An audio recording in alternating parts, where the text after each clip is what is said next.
Hello everyone, today we're going to look at how to connect our SCU5 controller to a laptop or maybe a computer without the need for any PLC programming. We have the ability to connect to our controller and have a quick snapshot of what the sensor is seeing and look at various parameters that are coming out from the controller. We call it a web dashboard, and this one is available so that anybody planning to use our system with the industrial Ethernet output on it, they'll have a quick way to prototype and quickly connect our system to a computer and see that everything is functioning as expected before they start writing the PLC programming. That's what we're going to show today, how to do it. And for that, I have a setup here with two sensors. In this case, we're just going to use one sensor at this time. So we got a couple of sensors connected to our controller, and here's our controller, and then we'll show how we can look at the IP address from this controller and how we can connect it to a computer, and we'll show that in a little bit. Okay, so we're going to first set up this controller for the proper application. In this case, we have sensor 2 connected, and the sensor is actually looking at both edges of the web. So we're going to set that up for width measurement application. So go in the tools, power user, sensor, and I'm going to disable sensor 1 and then enable sensor 2. This is a WPS sensor, so we're going to toggle that switch as well, and then set this to center mode, and that way we have it set for center mode. The next step is to make sure that it's set to width, so we're going to go into the analog output and then width as the option. And now it should show the web with the center line, and also shows the width of the web. Now, in order for us to make sure that we're able to get this data through Ethernet before we connect to a PLC, we can do the quick connection to our web browser in the dashboard.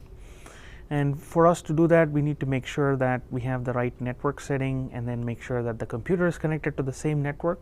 So in order to do that, go into Tools, Power User, Communication, get the IP address of the device and the subnet and gateway. If we need to change these settings, we can just change the settings. You can refer to one of our previous videos where we showed that. And once that is done, what we can do is we can go to the computer and open the web browser. At first, we need to make sure that the computer is on the same network.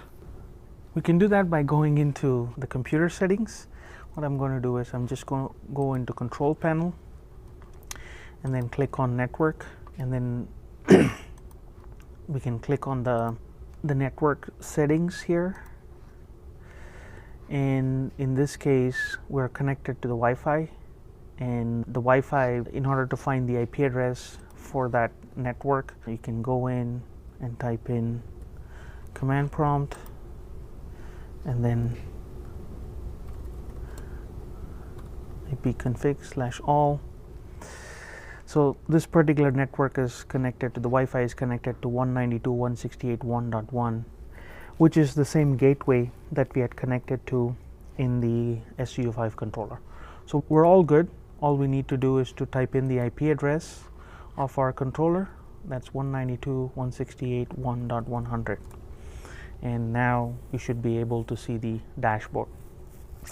So the dashboard provides you with the real-time information on what the controller is seeing. So you're seeing the width displayed here. We have connected to the sensor 2, and that's what it's showing, sensor 2. Sensor 2 is set in center mode, so both left and right edge are enabled. This particular sensor, WPS 112, has got 896 pixels, 127 micron, and that's what it's showing here. And then it's also providing you a width output right here, and the width output is 53.34 millimeters.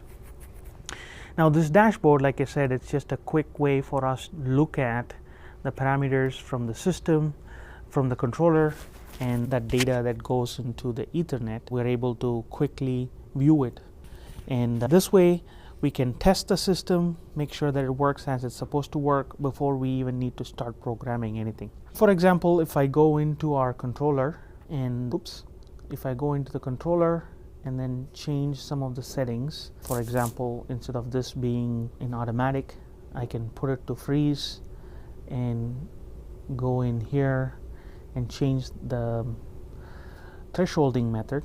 And if we put it to static, and if you come back to the web dashboard, you can see that now the thresholding is static. And if I change that to dynamic, then you can see that it automatically changes that to dynamic. The dashboard is just a way for us to see the data. It doesn't allow us to set parameters on the controller. This is just intended for safety purposes, but a quick way for us to look at all the information that is coming from the system. We also provide an ability to log this information. If you want to collect data for some extended period of time and then see how the data looks like, you'll be able to download the data, and it downloads it into a CSV file, and you can look at all the parameters. I think there are like 20 or 30 columns of data that comes in. And if you want to set it up to download the data automatically, then what you can do is you can just click on this and you can select how often you want to download the data. And you can also select how many data points per second do you want to collect. For example, I can say I want to collect 4 samples per second and then download the data every 30 minutes.